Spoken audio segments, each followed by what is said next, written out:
Welcome to Live Daf, your online Daf Yomi Shir. Shalom Aleichem, welcome back to today's Daf Yomi Be'olamid Beis. We're actually holding at the Mishnah, which is 16 lines from the top of the Amid. Says the Mishnah, Ein peichsin esaner on Yom Tov. One may not form a cavity to make a ner, to make a lamp. So you're going to take a glob of clay, punch his fists into it to create a cavity. That you cannot do because in effect he's making a kli which is asr to be done on Yom Tov. Let's go over to Rashi, halfway down the Yom Tov. Masnisin, ein peichsin esaner. Little echad ben ha-beitzah shal yotzer. He would take this glob of clay, which appeared like an egg, was a solid round ball of clay material, and run his fist into it, lach ner, to form a lamp. So you would create that cavity and take the partially formed clay material and put it in the furnace, harden it. Now you have a lamp. So even the initial phase of the ner production is asur because he's making a kli. Even doing this, even just creating a cavity within this ball of clay is already considered making a kli which is asur on Yom Tov. Now, even if you hold that you can do malachis for personal needs, or shittas Rabbi Yehuda, even if it's not directly related to food production. So even if you follow that shita, but to make something new, to create something, moiled is also midrabban. It too closely resembles weekday activities. So moiled, a new thing, is certainly asur. And certainly if you hold that the head of malacha only pertains to something which directly is going to make oichel nefesh, then of course these things would be asur. Continues the Mishnah. Another example of something which is asur on Yom Tov. Forming a new thing. Vein oisin bechamen b'Yom Tov. You can't produce coals on Yom Tov. Vein choitchenes psila. Nor can you trim a wick. Rabbi Yehuda choitcha be'or. You can trim it by way of fire, which the Gemara will explain for us. It says the Gemara, Man Tana de Prisas ner manahu. Who is the Tana that subscribes to this concept that just punching a hole into this ball of clay is already considered to have made a kli, despite the fact that it wasn't yet baked in the oven, it wasn't yet hardened in the furnace? Who is this shita that considers it to be a kli, in which case it's asur on Yom Tov, as we learned in the Mishnah? Who is he? Omar Rav Yosef? Rab Meir he. I found a shita, it's Rab Meir, who holds that even this initial phase of production is already considered to have made a kli pertaining to other halachas as well. Tuma, the sanya. Klei cheres meimosam kabot tuma, a klei cheres. From which point onward will it be mekabot tuma? The answer is mishenigmru malachtoi. Divir Rab Meir. Rashi learns mishenigmru malachton means chaki kosam, just forming them, even without having yet been baked. It's already a kli, and likewise in our Mishnah we can't do it on Yom Tov. Rabbi Shua Eimer no, mishitzar feno bekivshin. You have to harden it by placing it in a furnace, and only from then onward is it considered a kli, a proper kli. So our Mishnah evidently is following Rab Meir. Even a glob of clay formed into a ner is already considered somewhat a kli. It's makabel tumah, and likewise is asur to be done on Yom Tov. Amalei Abaye challenges Rav Yosef. How do you know to compare the two things? Tumah to Yom Tov. Mimai. Dil me ad kan like Amar Meir Hasim. You know what Rab Meir says? That a formed glob of clay is already considered a kli pertaining to Tumah. You know why? Because we're speaking about a large kli. In which case, although you can't use it for liquid at this point, it would dissolve on you, but you can still place dry items. You can place items in this kli, even though it has not yet been hardened. When it comes to a ner, a lamp, which is meant to hold oil, something liquid, that doesn't work if the walls are still soft and flimsy. So until you actually put in the furnace, you haven't really made anything. And says the Gemara, actually, yeah. You can place some coins in the snare for storage, in which case we consider it to be somewhat of a kli, and it's usher to be done on Yom Tov. Igadamri, there's another version of this discussion. I'm Rabbi Yosef. I'll tell you who the author of our Mishnah is. Our Mishnah, which says that just forming this glob of clay into something that looks like a ner is already sufficient production to be considered a kli. Who is he? Rabbi Lezer Rabbi Tzadiki, who says forming even without hardening is already considered a kli. This is not alfasin. These are large plates. Charanias, used by the villagers, people in small towns, as opposed to large cities, where they're more makbid to have proper dishes. So alfasin charanias to hoirois boilames. So these plates, which were not yet hardened, not yet baked. Not only that, Rashi says, they don't even have a clay kibble. They're just flattened pieces of clay on which they can place some food. Since they don't have a clay kibble, they don't have the ability to contain tahiris b'olam, even if they're in an oil with a mace, they don't become tummy because they're not a clay kibble. But if a zav carries them, they become tummy because for the zav we don't need a clay kibble. Rabbi Lezer Tadik Omer, Af tahiris b'masa zav. You know what? Even if a zav interacts with these things, they're tar, because they were not yet produced. And Rashi says, what he meant was they weren't yet formed into a kli.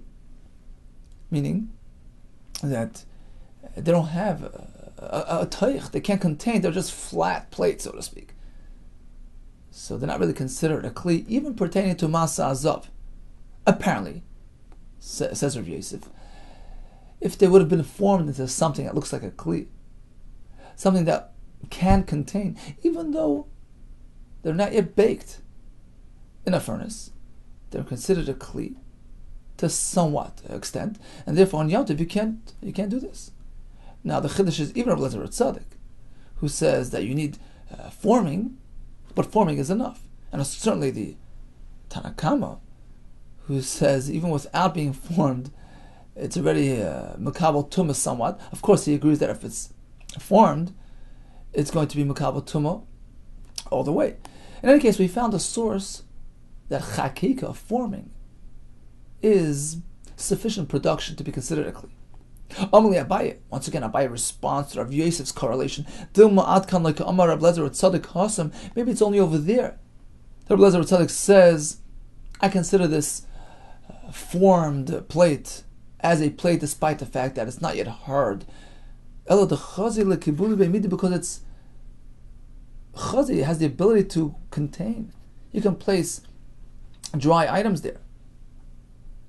When it comes to a nair, which is meant to hold oil, it's a small kli. What are you going to put in there? You can't put bananas in a little lamp.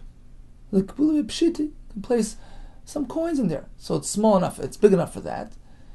And despite the fact that it's not yet hard, it can still serve in some capacity to be makabel coins, and therefore considered a kli.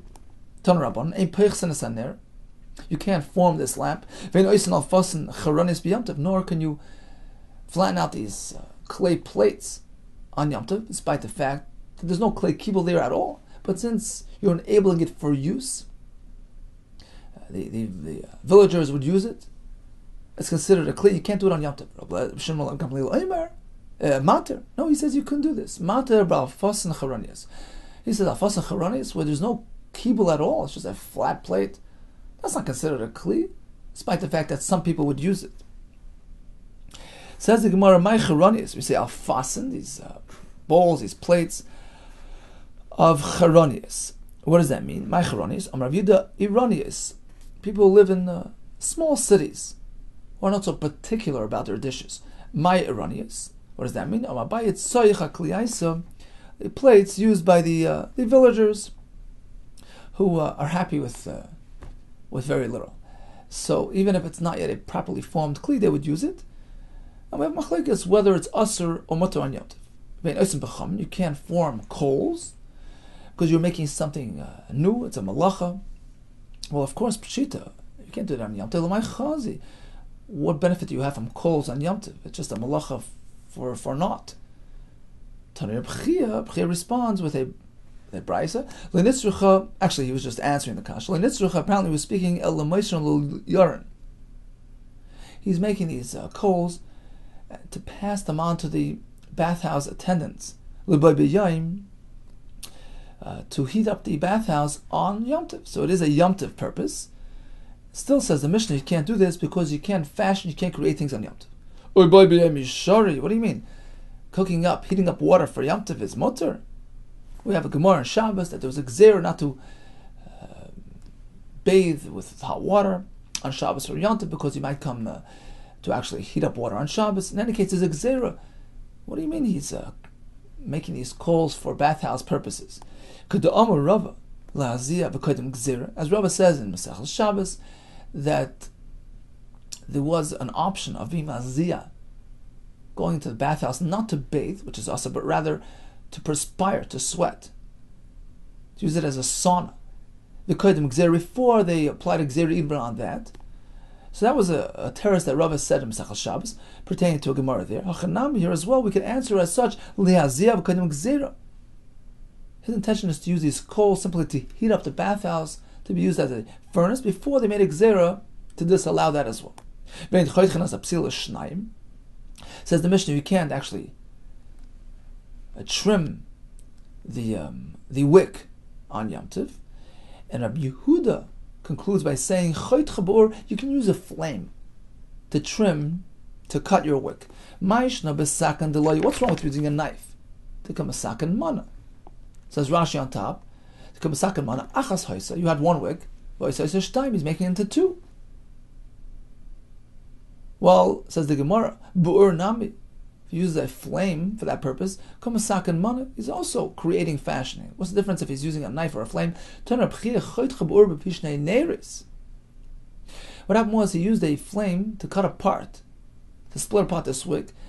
But what happened was that he placed both ends of that long wick, into two separate lamps. So why is that any better? Says Rashi on top, this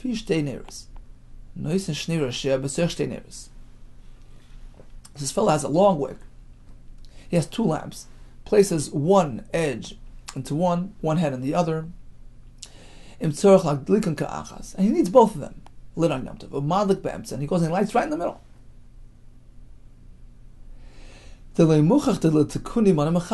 It's not apparent that he's trying to trim the wick. He's simply trying to light his lamp.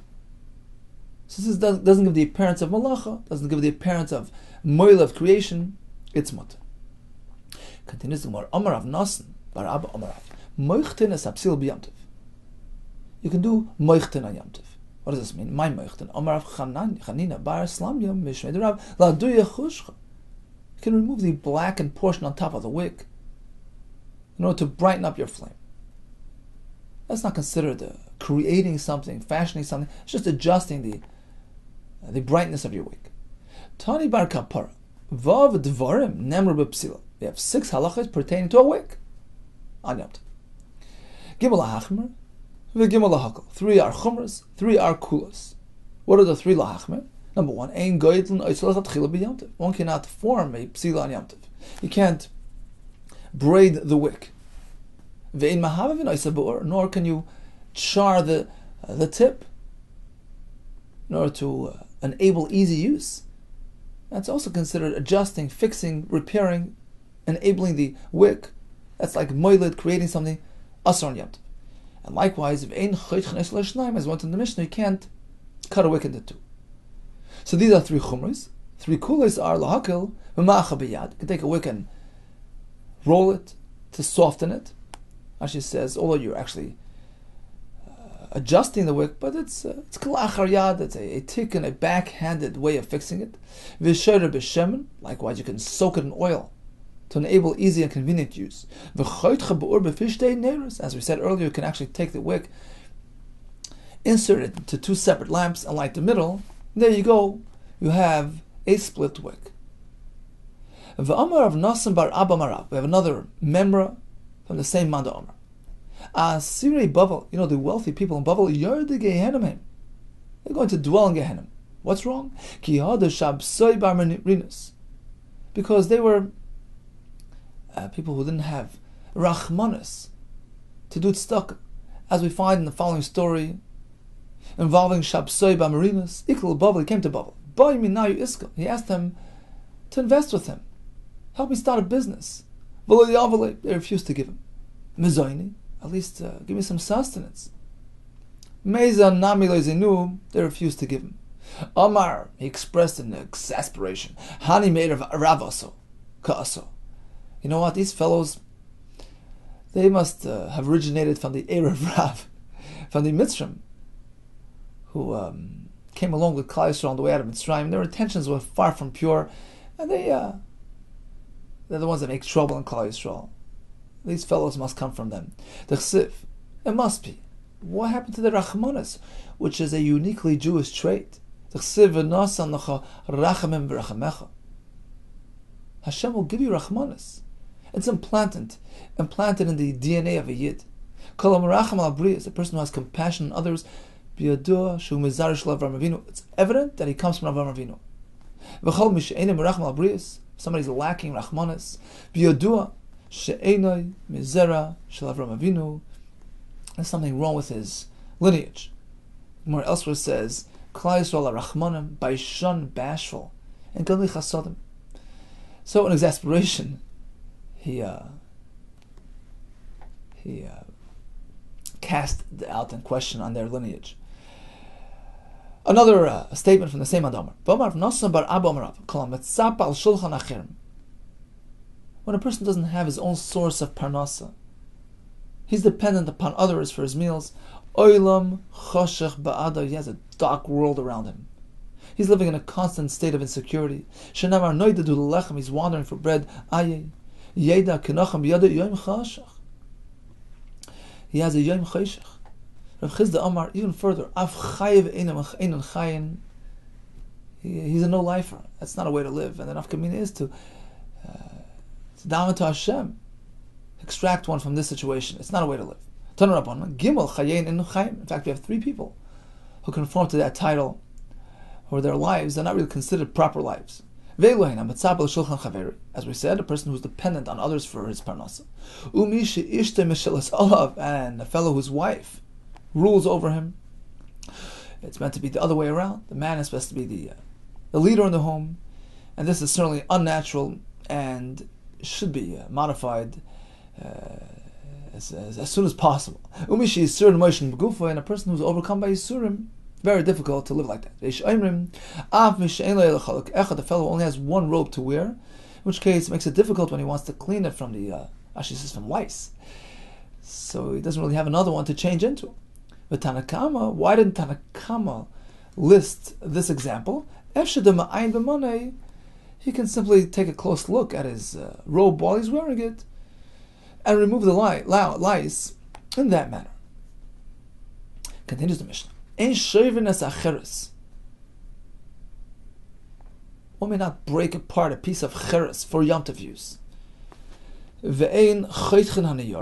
Nor cut a piece of paper to use for roasting the salted fish. So you use a piece of baking paper or a piece of cheres to place beneath the fish on the grill. You can't do that on Yom Tov. Once again, this is moiled, he's creating, he's fashioning something which is us.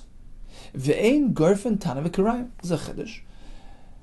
You notice some wall material, some cement falling into your oven, your stove. You can't clear it on Yom Tov. And Rashi says we're following Shittas Rabbanon, who say that machshiri eichel nefesh, malacha is pertaining to things that enable eichel nefesh, something which isn't directly producing food. It's 2 steps away. That's asur on Yom Tov. So you can't clear up the oven, which is considered a tikkun, a malacha, because you're enabling the oven for use by removing this cement wall material, which is taking up your oven. It seems from Rashi that we don't just treat it as dirt, like ashes. It's wall material, and it disrupts the functioning of the oven, and removing it is considered enabling the oven for use. Aval machabsh. What does this mean? If you have some ashes or some offer, you can press it down just to make room for what you need to bake. As long as you don't clear it out of the oven, that's not considered a malach. One cannot line up 2 barrels next to each other. Lishbois alein sakadera on which he would place his pot and place a flame beneath those barrels for cooking. What's wrong with this? Because it looks like he's making an oil, a tent, a roofed area. One cannot take a bakas, a log, intended for firewood use it to lean his pot on it. Gemara will explain that wood is only meant for firewood, for heating, for fuel use on Yom Tov, not for other purposes. The Gemara is going to figure at this point that it means you can't support a pot using a door, which we'll see in the Gemara. One more thing, one may not lead an animal through the street using a stick. The Gemara figures that we're speaking about a muktzah concern, because again, firewood is the only purpose that wood is intended for in Yom Tov. Rabbi Yehuda follows the father's Rabbi Shimon's shita that something undesignated is not considered muktzah. You can take a piece of wood, a club, a stick, and lead your animal through the street. Says the Gemara, my time. What's wrong with cutting apart the baking paper, breaking apart a cheres for roasting purposes? Mishum de kamasak and mana. He's creating, he's fashioning a kli, a utensil. Ve'en goyf and tana v'kirayim. Why may not clear his tana v'kirayim from the fallen cement? Tani Rav Chia bar Yosef kameder Rav Nachman. Rav Chia bar Yosef presented a brisa before Rav Nachman.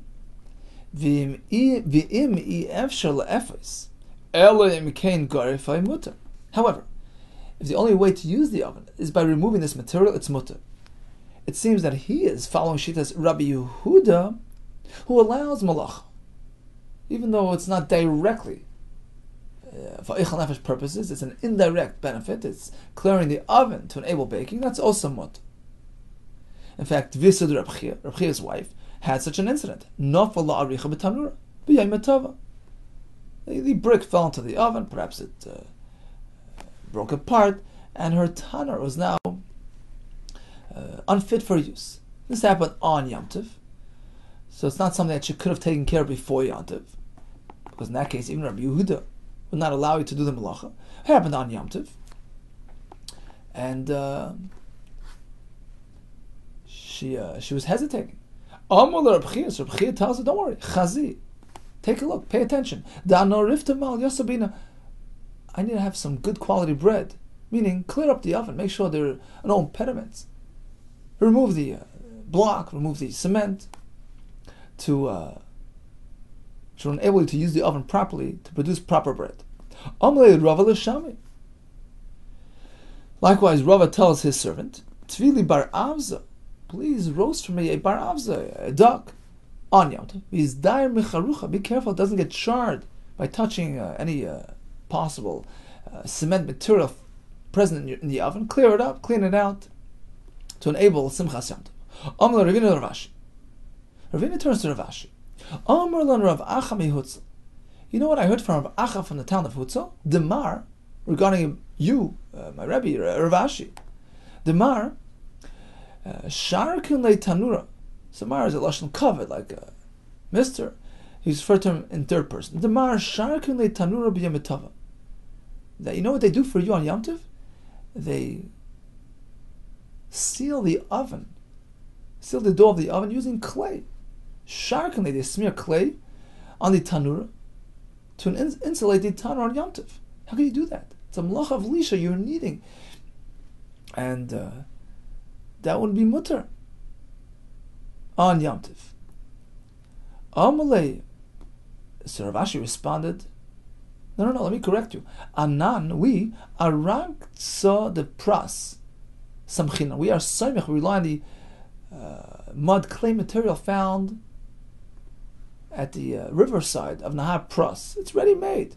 We don't actually need it. We don't mix the material on Yom Tov. We just take from there and we use it directly. Well, that only applies who did Sari me Esma, when it was already pointed out, designated from yesterday. So you go down to the riverbank and you make a simon. Rashi says you make a simon, you pull it out a bit to show that you're using it for tomorrow. Otherwise, a muktzah concern. Amar Avina v'kitma shari. He meant to know that mixing some ashes with water on Yom Tov, that's okay. That's not called gibul. That's not called kneading, because ash and water don't really form a proper batter, and that would be mutar on Yom Tov.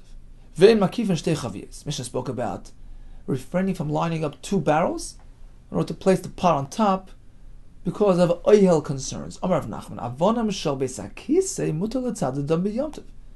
One can line up stones for beis hakisei use, even though he's going to sit on it. There's no concern. Esvei Rabbi Rav Nachman, ein makif and shtei chaviyos lishpois alein es hakadera.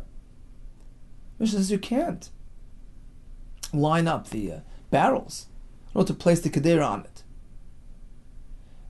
And here you're lining up avonim for Beis HaKisei use. And the Gemara figured that when it comes to avonim, you're creating something, you're lining it up, you're building. So it's like the barrels with a pot. Amalei, no, says Rav Nachman, the big difference. Shani Hasam.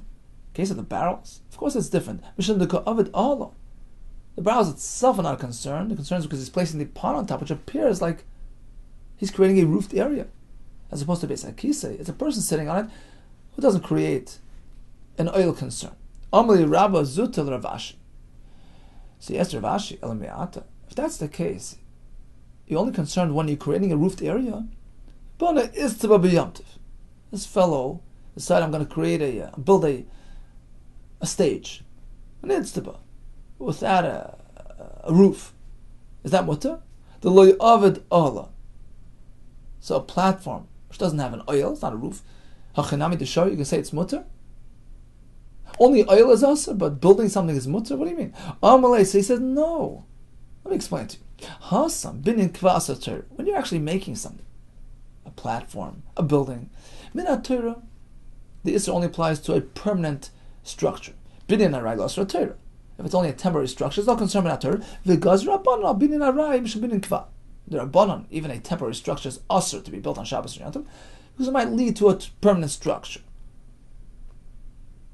Right? So even if there's no roof, building something, creating a structure is binyan. If it's kavua, it's asr not Torah. If it's only arai, asr rabbanon.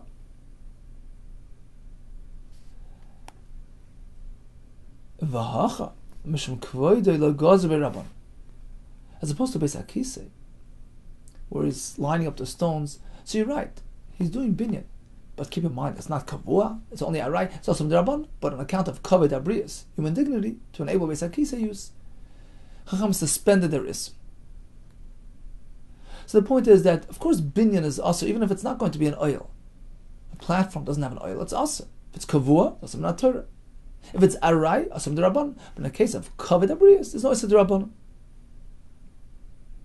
But when it comes to the Mishnah, where he's placing chaviyos next to each other to place a pot on it, well, there's no binyan at all taking place. It's just barrels sitting next to each other. So over there, the concern is only because he's actually making a roofed area. It looks like an oil. That gives it the appearance of a structure. But otherwise, just placing barrels next to each other, that's nothing. As opposed to placing stones for Beis HaKisei use, that's already kavua. That's a binyan, even though it's arai, but there's a binyan taking place. He's placing stones next to each other to create some sort of structure. And since these stones are related to the aretz, it's a binyan. It's not like a kli, like a barrel. Here is a binyan. It's a binyan arai. So kavod abrius takes away that concern. So we spoke in the Mishnah about refraining from doing something which appears like an oil. The Gemara will give us several more examples. Amar Rabbi Yehuda, Hai medurta. Medurta, Rashi explains, referring to a wooden structure. They would line up some logs in order to create this bonfire. Malamala lamata shari. He's going to place the ones on top first and then fill in the ones on bottom. That's okay. Malamata lamala asa. But going from bottom up is asa. What's wrong? Says Rashi, 3 lines on the bottom. Hai medurta. Has a gadol, a large fire. Shoysin lifnei sorim. Kederach binyan. It looks like a binyan. It looks like a structure. It has some sort of structural element to it. Ois like Salam Da'adrucha, it's at 4 walls with certain eitzim of oil, wood on top, looks like an oil. Some sort of a teepee, but it looks like an oil. Melamata lamala, l'sadar eitzim shel Salam Tchila, la'asalem agag, asurn. He's going to place the walls and then the roof, that's asur, shederach binyanu, although it's not a binyan kavua. It's going to be burned soon. But it's derech binyan, it's asur derabban. But going the other way, melamala lamata, which means lahas chatchil ben agag. First you start from the top, you hold up the logs, and then you fill in the bottom. Then somebody else will come and fill in the bottom. That's mutter.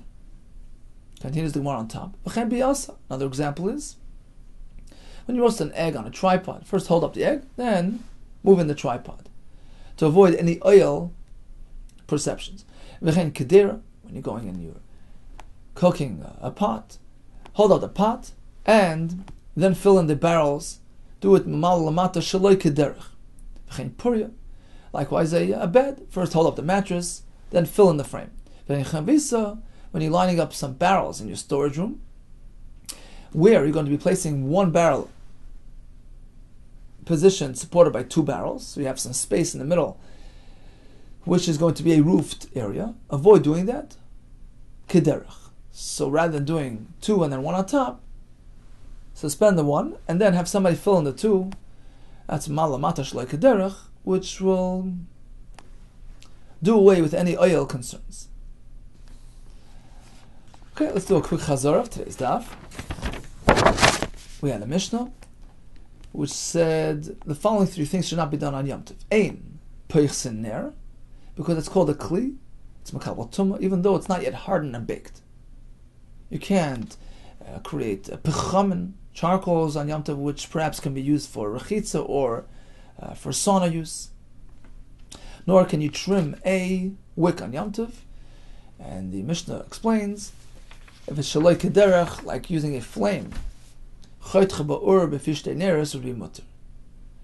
We learned 6 things regarding this psila, 3 lechumra, which are, you're not meant to braid a wick, nor to char the tip to enable it for use, nor to trim it. 3 lekula, you can roll it, soften it, soak it in oil, and if you have this long wick, one end on either side in a ner, you can go ahead, light the middle, which will split into 2.